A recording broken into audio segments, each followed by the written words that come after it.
This is a Canyon Lux CF SLX 9.0, a super fast, super lightweight XC race bike. Now it's very possible this bike, well not this actual bike, could win the Olympic mountain bike race in Tokyo this summer, thanks to Dutch sensation and superstar Mathieu van der Poel.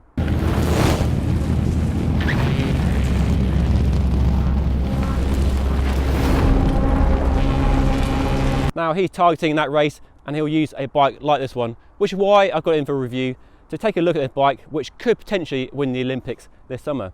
So in this video I run through all the details on the bike and give you a closer look at it really, and in a future video I will go for a ride and tell you how it is from a performance and handling point of view. Now make sure you subscribe to my channel by hitting that red button down below so you don't miss that. But for now, let's take a closer look at this stunning bike. The Lux was totally updated in 2019 with an all-new frame design, taking feedback from their sponsored athletes to ensure it meets the requirements of XC racers and marathon riders riding at the highest level. So as you'd expect, it's a full carbon fibre frame, carbon for the main triangle and carbon for the swing arm too. Now a big change was moving the shock in line with the top tube, and that, as you can see, has freed up space for 2 water bottle cages in the frame. That's fairly unique on a full suspension bike and ideal for marathon riders where you need lots of water between checkpoints. As you'd expect for an XC race bike, the Lux is rolling on 29-inch wheels, which is pretty standard on XC race bikes because of the extra rolling speed you get from the bigger wheels.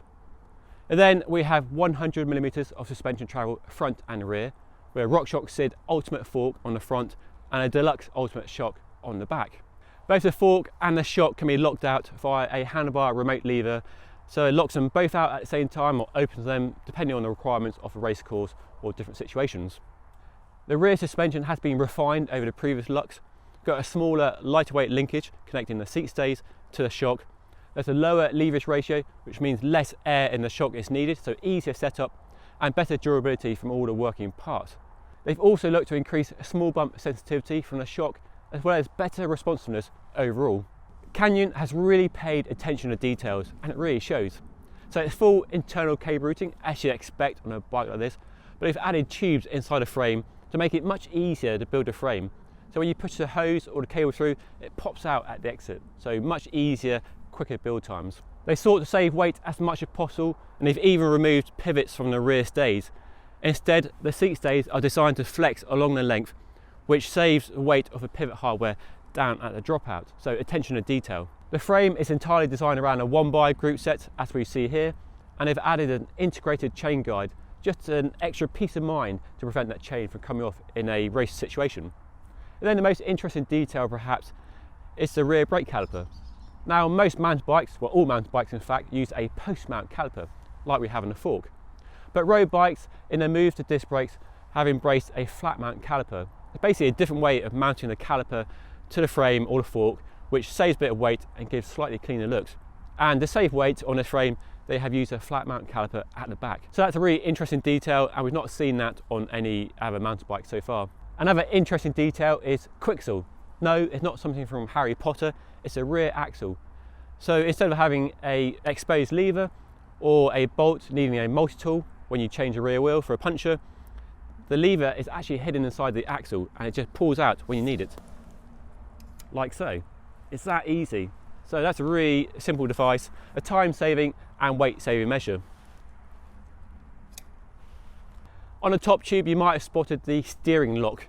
So 2 bolts holding a block in place which prevents the handlebar from swinging around and the brake lever smashing into the top tube if you crash. Similar to Trek's knock block and designed to allow them to have a straighter down tube and top tube, but to prevent that handlebar from snapping around, as I mentioned, they put that block in place.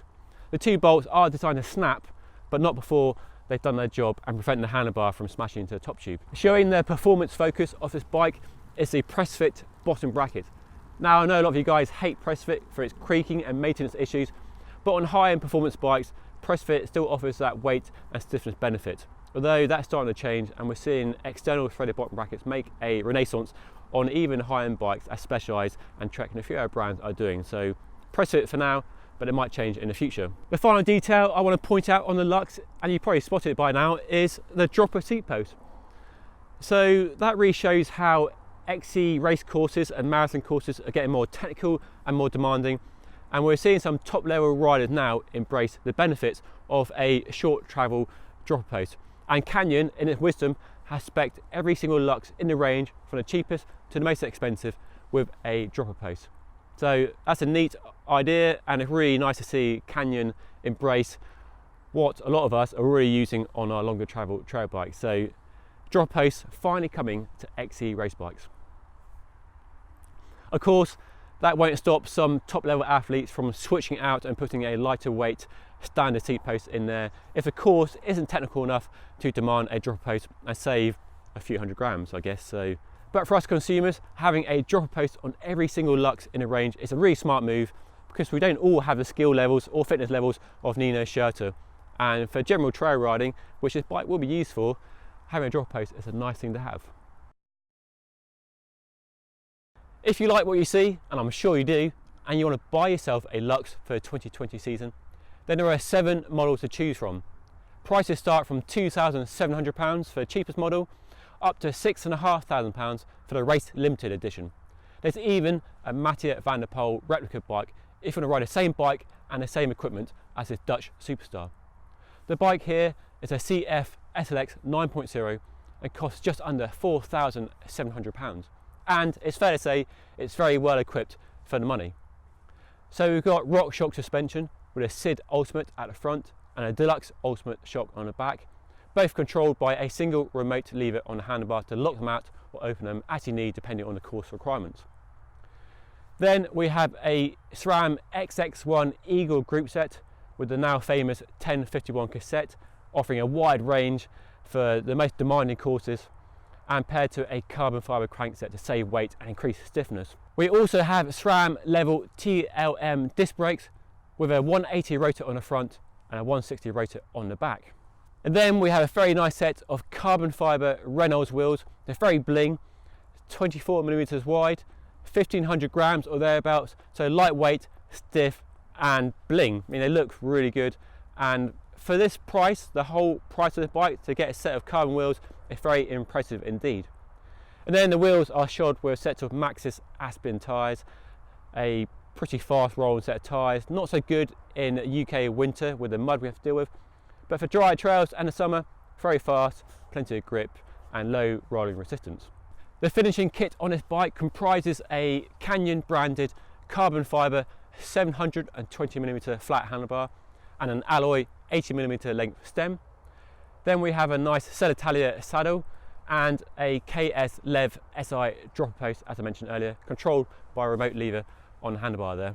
Now it's time to talk geometry, and as I mentioned earlier, Canyon builds this bike as a modern XC race bike, so you might expect some modern numbers, but it's not quite the case when you look at the geometry chart.